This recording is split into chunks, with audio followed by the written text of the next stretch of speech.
Doctors of Reddit, what's the biggest case of faking it you've ever seen?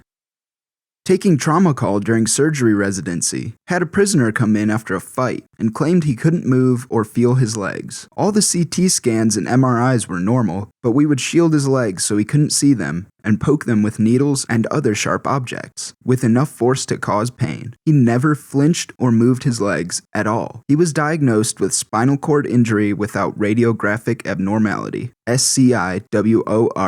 He stayed in the hospital for a week, no improvement, always had one guard with him. One night they were down in the lobby watching some television, but the guard needed to use the restroom. The patient said, "Where could I possibly go? I'm paralyzed." Guard left him alone for 2 minutes. Patient last seen sprinting down the road, naked, butt cheeks flapping in the breeze. Made it to a city 4 hours away by car before he was caught again. I have never seen anyone fake it so well, truly playing the long con. Dermatologist here. Patient was convinced she had melanoma and needed a biopsy and would need to be on workers' comp. I told her it looked like ink from a marker. She demanded a biopsy. I wiped the area off with an alcohol swab and showed her the ink and that there was no spot on her skin anymore. She stormed out, threatening to sue. I'm just glad I cured her melanoma.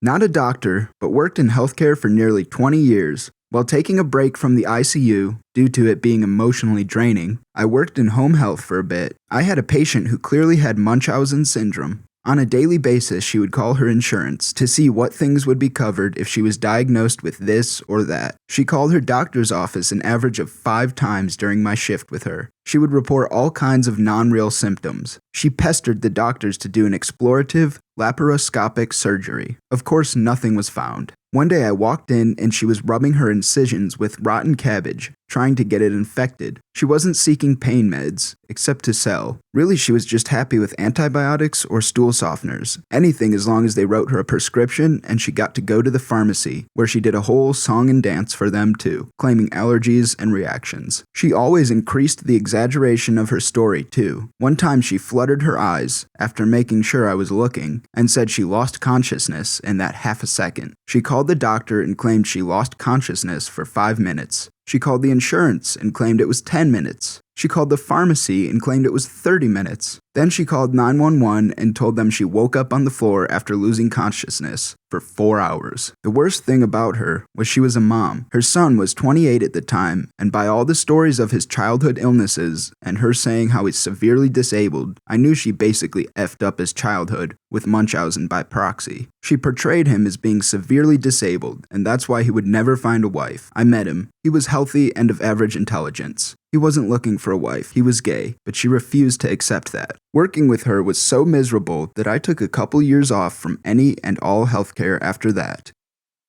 Had a patient come in for a fall, who now couldn't move their legs at all. Did a bunch of tests and didn't find anything. The patient was not at all fazed by suddenly being paralyzed, which was the first red flag. Didn't really believe anything was wrong, but the patient was still not moving their legs. My options are to admit for a huge workup or to get them to walk. So I update them saying everything is fine, tests are negative, you can go home. Patient gets up, gets dressed, and walks out without a word. My brother was an EMT for 2 years, and he told me this. People would try to use the ambulance as a means for transportation from Fulton to Oswego, because the hospital is in Oswego, by faking seizures. Sometimes when the head EMT guy was feeling fun and knew that the person was faking it, he'd say something like, "Man, it's weird that he's having seizures, but not peeing himself." Apparently the person would kind of snap out of it for a second, weigh up the repercussions, then either pee themselves or stop faking. I thought that was hilarious. We had a patient faking a seizure, so my supervisor told one of us to get the brain needle. The patient made a miraculous and swift recovery without intervention. That's the best part about most of these fake stories. When they make up some form of fake machine so that the patient stops faking. Cracks me up every time. Fake problems require fake solutions. Had a patient when I was an intern faking blindness. She would constantly be playing on her smartphone, only furiously trying to hide it when someone from the care team came into her room. The best was when my attending one day strolled past her room and threw his hand up in a highly exaggerated hello wave. She started to throw her hand up, but caught herself halfway through, then threw her hand back into her lap and pretended to be staring off into nothing. Sorta along the same idea. Working at a pharmacy, we saw a guy come in and try to get a refill on some pain meds that had no refill. After pleading that his ear really hurt, we told him again we couldn't refill it. One of the employees saw him step into the hallway and take a pencil and jam it forcefully into his ear repeatedly, drawing blood. He calmly left and went to the ER. He came back a few hours later with a prescription for pain meds.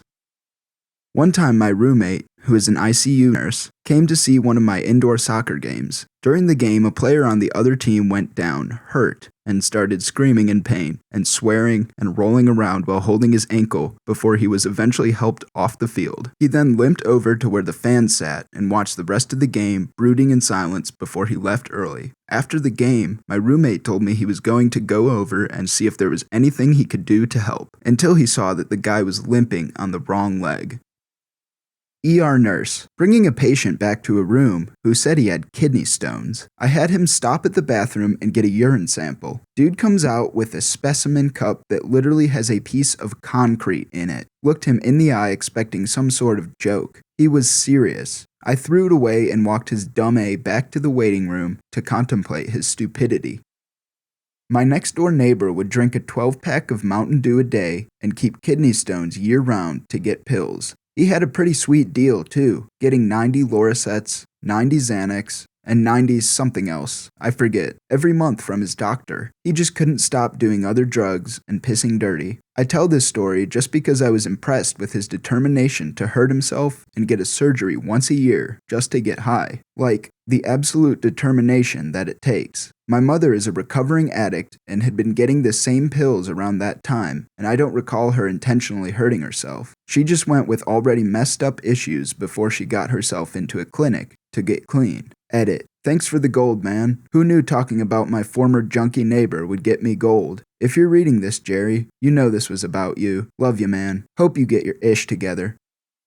When I was a medical student, I worked in the pediatric side of the emergency room, and we would give popsicles to all the kids. One afternoon, an 8-year-old came in with his father, and I asked what was wrong. The kid couldn't remember what he had complained about to his dad, and the dad couldn't remember why he had brought his kid in. The kid's mom was a nurse. She was working at another hospital at the time, and she was the one that would keep track of these things. Anyway, after a few minutes trying to figure out what was going on, the kid asked, "So, can I have my popsicle now?" The kid was 100% healthy. Unfortunately, we reinforced bad behavior, and both the kid and dad subsequently left with popsicles.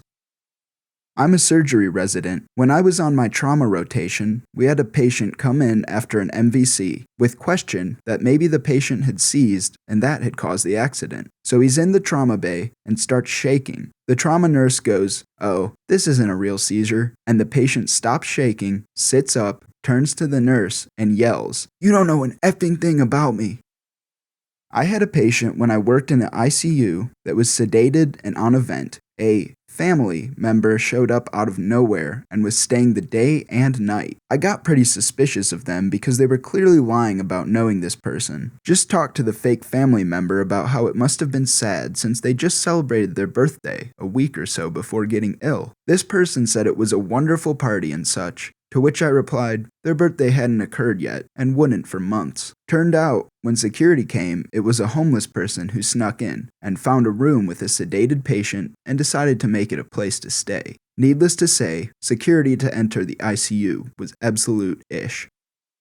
My EMT instructor told me he and his crew ran on a seizure call. Gets there, doors wide open, female patient is unconscious, and buck A naked. They start assessing her while one guy clears the house to make sure no one else is inside and gets something to cover her. After doing an arm drop test and trying to check her pupils, they all figure out that she's faking her illness. However, their general policy was to never openly state that, but to just roll with it instead. In line with that, he starts to call for an ambulance to come take her to the hospital when one of his guys says, "Captain, she's clearly faking it." This woman, who is supposed to be unconscious and unresponsive, says, "No, I'm not." When I was a kid, I would plan my sick days way ahead of time. Had an old thermos that I would pour leftover milk, meat, whatever, leave it on the windowsill in my bedroom, and just letting it fester for a month. Of course, the thermos was closed, so no smells escaped. I set an alarm for the middle of the night, dumped the contents of the thermos on my rug, and ran to tell my dad I was throwing up and so sick. However, this thermos monstrosity filled the entire condo up with horrible smells, and both me and my dad ended up puking into the tub at the same time every time we tried to clean up the rug. He had to take the day off of work too. Needless to say, I never pulled that again. Obligatory, not a doctor. I'm a nurse. We had a guy who would come in every 3 months to get a medical certificate to say he couldn't work at his retail job due to severe, disabling back pain. He was receiving large amounts of insurance money for his condition. After the doctor had done his usual examination and questions and signed it off, the guy asks the doctor to check his shoulder, which Doc does and asks how he injured it. Guy says playing rugby for a competitive team. Really, says Doc. How long have you been playing for them? Guy has been playing and training the whole time. Doc puts this info on his insurance form. Doc loses his ish in the staff room laughing. Next week, the patient loses his ish in reception because his insurance has been canceled.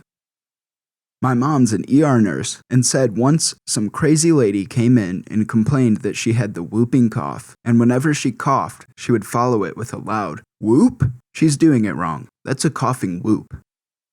No doctor, but a funny story from work a couple years ago. Guy calls in sick for around 8 days. Says on the phone he is really sick. Comes back to work the next week, tanned as F. This dude hands a medical slip to the manager, written in Spanish. On the slip, there's an official seal from some random Cuban clinic. Guy walks over to me with a grin on his face, saying, "Yeah, I'm probably fired." He was fired.